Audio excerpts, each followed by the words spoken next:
So recently we got to see the Ford territory up close, but now it's time to get a bit more personal.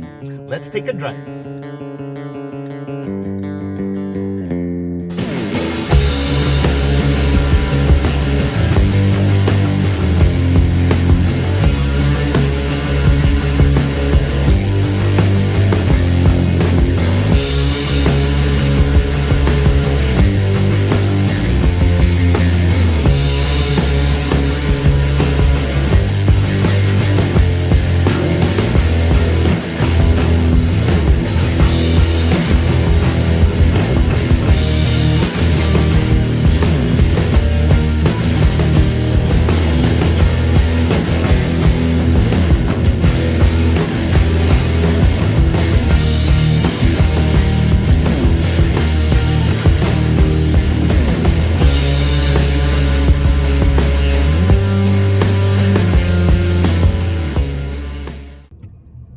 So let's start off by talking about the elephant in the room, at least for me.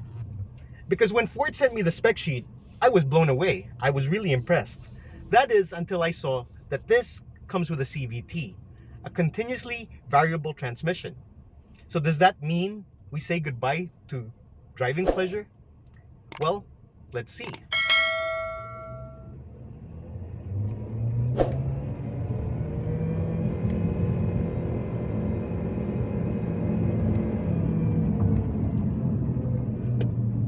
Okay, so there's that CVT drone that's inherent to most CVTs. But overall, I think the CVT is a good match to the 1.5 liter turbo engine. Because when the turbo spools, the CVT will maintain your optimum engine speed, thereby responding quite well to your throttle inputs. There is a bit of turbo lag off the line, but that's when you bury the gas pedal. If you accelerate reasonably, the car will respond quite adequately.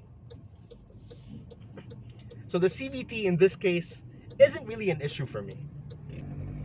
And besides, this wasn't built for quarter-mile drag races. This was intended to be a comfortable cruiser, and it does that extremely well. You can drive this thing like a complete lunatic, and your passengers will still think that you're the smoothest driver out there. It's that refined. So the suspension of this thing is really tuned for comfort, and that's actually a good thing. Because there aren't any jarring motions, even when you're going over bad pavement. But that doesn't mean that it's a slouch around the bends either, because you can still corner at speed with confidence.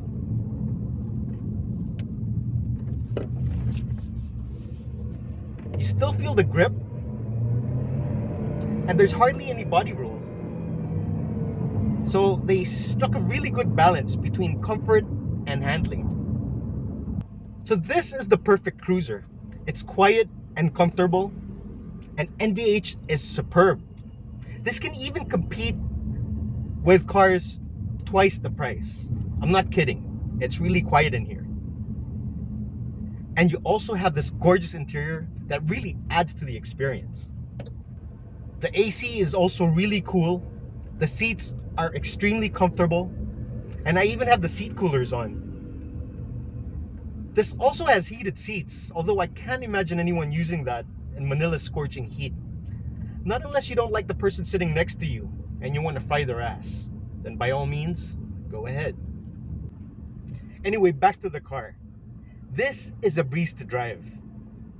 And if you fancy comfort and effortless driving, then this is the car for you. Because the steering is really, really light. I can move this rack with one finger, although that isn't a good idea.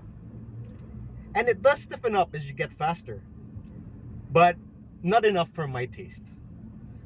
It's extremely light. The ratio is not bad, but it almost feels disconnected from the wheels and kind of floaty just because of how light it is. Again, this wasn't designed to be a sports car because it's not. Then there's the visibility, and you get a really nice commanding view of the road, and there are hardly any blind spots. But then there's also that 360 camera that comes in really handy because it gives you a bird's eye view of your surroundings. And there's also a blind spot monitoring system, which isn't oversensitive. So that means it isn't intrusive or annoying. It's really a good to have, especially in this world of kamote drivers. And that actually works both ways. Because if all kamote drivers had that, then you'd get fewer people cutting you off. As for the brakes, they do feel a little spongy, but pedal travel is shallow, and stopping power is pretty good. My only real minor qualm while driving this doesn't really have to do much with the driving experience per se. It's just that I find it really hard to adjust the AC in the absence of any physical buttons. Or maybe I just have to get used to this infotainment system. Okay, so we're nearing Ford Marikina, which is kind of sad because that means I have to return this. And we were just getting acquainted. Now I need to find a place to park. Okay, so I'm pulling up into their service area. And since you're still here, it might be a good time to demonstrate the park assist feature. So let's see how this goes. I'm going to press the park assist button. And it's searching for a parking space.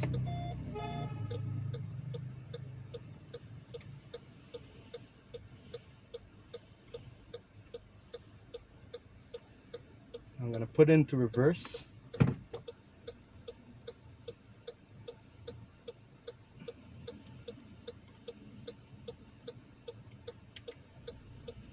Okay, it's steering itself. Let's see how good this thing is when it comes to parking.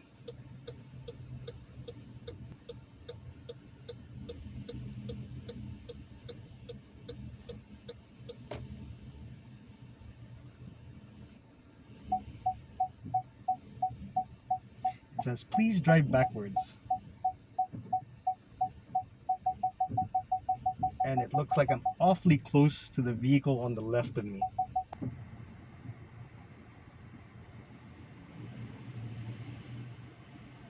Okay, so it got the job done, but I really hope that feature isn't a necessity for those of you wanting to buy this, because if it is, you might be better off in the back seat, if you know what I mean. And I'm sure a lot of you can do that in 2 moves. It's also a neat party trick, so still a good to have. So in sum, the Ford Territory definitely isn't a driver's car, because it doesn't have neck braking acceleration, nor will the transmission delight you with redline gear shifts. But that's not what this is about.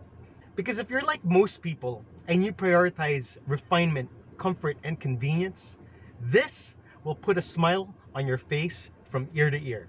No doubt about that.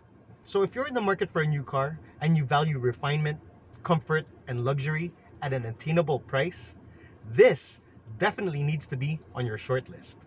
Thanks for watching.